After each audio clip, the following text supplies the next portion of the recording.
रवि प्रदोष व्रत का था। भगवान शिव जगत के पालनहार और संहार करता है। उनकी उपासना से जीवन के समस्त कष्ट दूर होते हैं। प्रदोष व्रत त्रयोदशी तिथि को किया जाता है, जो शिव भक्ति का अत्यंत पावन अवसर है। उस दिन व्रत पूजन और कथा श्रवण से पाप नाश होते हैं और मनोकामना पूर्ण होती है। आज हम सब भगवान शिव की कृपा प्राप्ति हेतु प्रदोष व्रत की यह पावन कथा सुनने जा रहे हैं। आइए श्रद्धा से कथा का श्रवण करें और भगवान भोलेनाथ की कृपा प्राप्ति करें। एक बार ऋषि समाज द्वारा सबर प्राणियों के हित में परम पवन भागीरथ के तट पर विशाल गोष्ठी का आयोजन किया गया। इस सभा में व्यास जी की परम शिष्या पुराण बेचता सूत जी महाराज हरि कीर्तन करते हुए पधारे। सूत जी को आते देखा सैनकादि के 8000 ऋषियों मुनि ने खड़े होकर उन्हें दंडवत प्रणाम किया। महाज्ञानी सूत जी ने भक्ति भाव से ऋषियों को हृदय से लगाया और उन्हें आशीर्वाद दिया। विधन ऋषिगण और सभी शिष्य आसन पर विराजमान हो गया। मुनिगण श्रद्धा भाव से पूछने लगे कि हे परम दयालु, काली काल में शंकर की भक्ति किस आराधना द्वारे उपलब्ध होगी? कृपया हम लोगों को बताने की कृपा करें, क्योंकि कलयुग के सबर प्राणी पाप कर्म में रह कर वेद शास्त्रों की विमुख रहेगा। हे मुनि श्रेष्ठ, कलयुग में सत्कर्म की ओर किसी की रुचि ना होगी। जब पुण्य क्षीण हो जाएंगे तो मनुष्य की बुद्धि बुरे कर्मों की और सवाए परिणत होगी, जिससे दुआचारी पुरुष वंश सहित समाप्त हो जाएंगे। इस भूमंडल पर जो मनुष्य ज्ञानी होकर ज्ञान की शिक्षा नहीं देता, उस पर परम पिता परमेश्वर कभी प्रसन्न नहीं होते हैं। हे महामुनि, ऐसा कौन सा व्रत है जिससे मनोवांछित फल की प्राप्ति होती है? कृपा करके बतलाइए।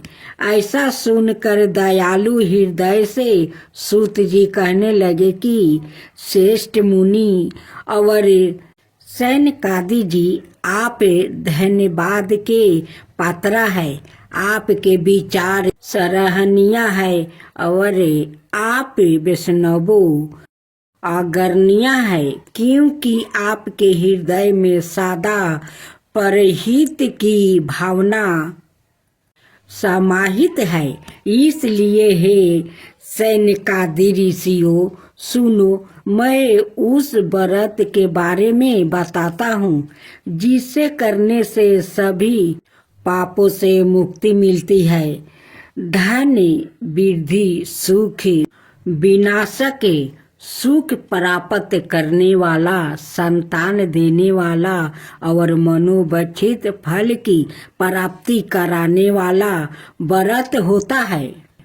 यह व्रत तुमको सुनाता हूँ, जो किसी समय भोलेनाथ ने सती जी को सुनाया था और उनमें प्राप्त यह परम श्रेष्ठ उपदेश मेरे पूज्य गुरु जी ने मुझे सुनाया था, जिस समय पाकर आपको मैं शुभ बेला में सुनाता हूँ। सूत जी कहने लगे कि आहु वृद्धि स्वस्थ लाभ के लिए त्रयोदशी का व्रत करो। इस व्रत की विधि इस प्रकार है।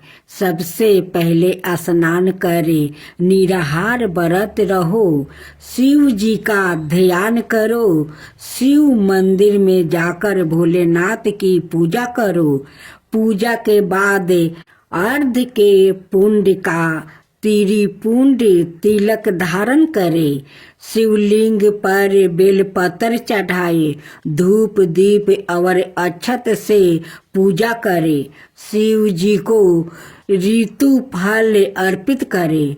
ओम नमः शिवाय मंत्र का रुद्राक्ष की माला से जप करे, ब्राह्मणों को भोजन करवाए और समर्थ अनुसार दान दक्षिणा दे। इसके बाद मौन व्रत रखे। व्रती को सत्य बोलना है। इस व्रत में हवन आहुति भी देनी चाहिए। सैनकादि ऋषियों बोले, हे पूज्य वर, आपने यह बताया कि यह व्रत परम गोपनीय, मंगल प्रद और कष्ट निवारक है। कृपया यह बताने का कष्ट करे कि यह व्रत किसने किया और उसे क्या फल प्राप्ति हुआ। सूत जी बोले, आप शिव के परम भक्त हैं। आपकी भक्ति देखकर मैं व्रती पुरुषों की कथा कहता हूँ। एक गांव में अति दीन ब्राह्मण निवास करता है। उसकी पत्नी परदोष व्रत किया करती है और उसका एक पुत्र था।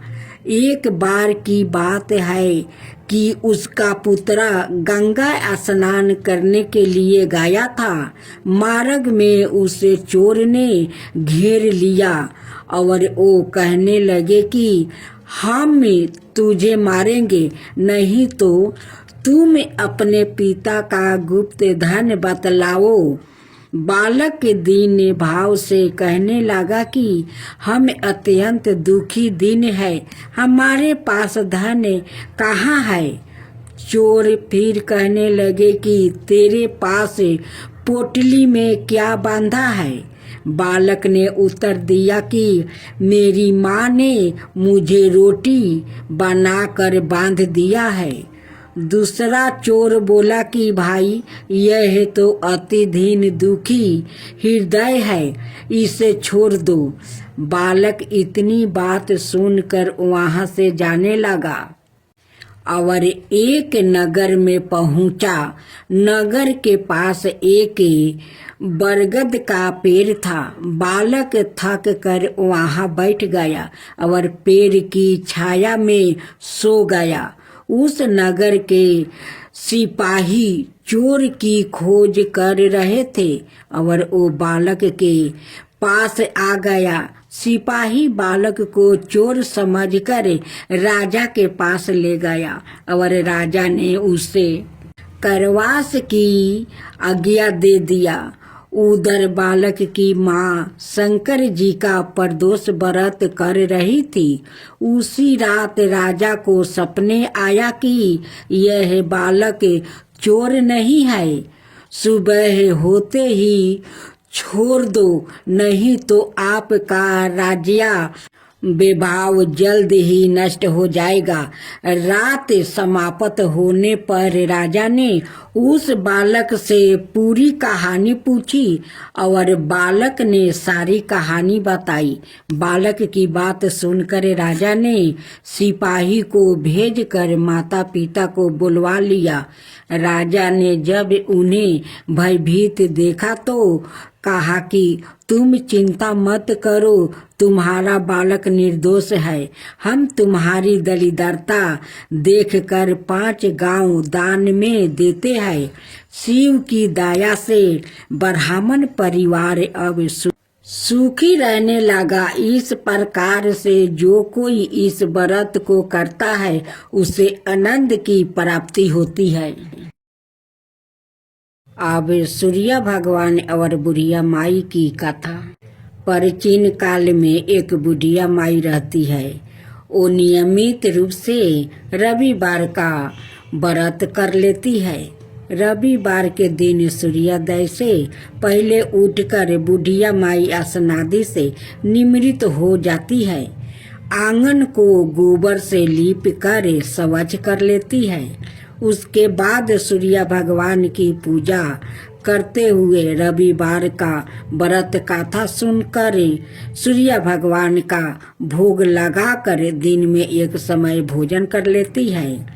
सूर्य भगवान की अनुकंपा से बुढ़िया माई को किसी प्रकार की चिंता और कष्ट नहीं है। धीरे धीरे उसका घर धन धनाई से भर जाता है। उस बुढ़िया माई को सुखी होते देखकर उसकी पड़ोसिन उससे जलने लगती है। बुढ़िया ने कोई गाय नहीं पाल रखी है, अतः वो अपनी पड़ोसिन के आंगन में बंधी गाय का वो गोबर लाती है। पड़ोसिन ने कुछ सोचकर अपनी गाय को घर के भीतर बांध देती है। रविवार को गोबर ना मिलने से बुढ़िया माई अपना आंगन नहीं लीप पाती है। आंगन ना लीप पाने के कारण उस बुढ़िया माई ने सूर्य भगवान को भोग नहीं लगाया और उस दिन सवाए भी भोजन नहीं किया। सूर्यास्त होने पर बुढ़िया माई भूखी प्यासी सो जाती है। प्रात काल सूर्योदय से पूर्व उस बुढ़िया माई की आंख खुली तो वो अपने घर के आंगन में सुंदर गाय और बछड़े को देखकर हैरान हो जाती है। गाय को आंगन में बांधकर उसने जल्दी से उसे चारा लगाकर खिलाया। पड़ोसिन ने उस बुढ़िया माई के आंगन में बंधी सुंदर गाय और बछड़े को देखा तो वो उसे और अधिक जलने लगती है। तभी गाय ने सोने का गोबर कर देती है। गोबर को देखते ही पड़ोसिन की आंख फट जाती है। पड़ोसिन ने उस बुढ़िया माई को आसपास ना पाकर तुरंत उस गोबर को उठा लेती है और अपने घर ले गई और अपनी गाय का गोबर वहां राख आती है। सोने के गोबर से पड़ोसिन कुछ ही दिनों में धनवान बन जाती है। गाय प्रतिदिन सूर्योदय से पूर्व सोना का गोबर किया करती है और बुढ़िया माई के उठने के पहले पड़ोसिन उस गोबर को उठा कर ले जाती है। बहुत दिनों तक बुढ़िया माई को सोने के गोबर के बारे में कुछ पता नहीं लगता है। बुढ़िया माई पहले की तरह हर रविवार को भगवान सूर्यदेव का व्रत करती रहती है और कथा सुनती रहती है। लेकिन सूर्य भगवान को जब पड़ोसिन की चालाकी का पता चल जाता है, उसने तेज आंधी चला देते हैं। आंधी का प्रकोप देखकर बुढ़िया माई ने गाय को घर के भीतर बांध देती है। सुबह उठकर बुढ़िया माई ने सोने का गोबर देख लेती है। उसे बहुत आश्चर्य होता है। उस दिन के बाद से बुढ़िया माई गाय को घर के भीतर बांधने लगती है। सोने के गोबर से बुढ़िया माई कुछ ही दिन में बहुत धनी हो जाती है। उस बुढ़िया माई के धनी होने से पड़ोसिन बुरी तरह जल पूर जाती है और उसने अपने पति को समझा बुझाकर उसे नगर के राजा के पास भेज देती है। सुंदर गाय को देखकर राजा बहुत खुश हो जाता है। सुबह जब राजा ने सोने का गोबर देखा है तो उसके आश्चर्य का ठिकाना नहीं रहता है। उधर सूर्य भगवान को भूखी प्यासी बुढ़िया माई को इस तरह प्रार्थना करते देखता है। उस पर बहुत करुणा आ जाता है। उसी रात सूर्य भगवान ने राजा को सपने में कहा, राजन, बुढ़िया माई की गाय बछड़ा तुरंत लौटा दो, नहीं तो तुम पर विपत्तियों का पहाड़ टूट पड़ेगा, तुम्हारा महल नष्ट हो जाएगा। सूर्य भगवान के सपने से बुरी तरह भयभीत राजा ने पराते उठते ही गाय और बछड़ा बुढ़िया माई को लौटा देता है। राजा ने बहुत सा धन देकर बुढ़िया माई से अपनी गलती के लिए क्षमा मांग लेता है। राजा ने पड़ोसिन और उसके पति को उनकी इस दुष्ट रवैया के लिए दंड दिया। फिर राजा ने पूरे राज्य में घोषणा करवाई कि सभी स्त्री पुरुष रविवार का व्रत किया करो। रविवार का व्रत करने से सभी लोग के घर धन धनाय से भर जाएगा। राज्य में चारों ओर खुशहाली छा गई।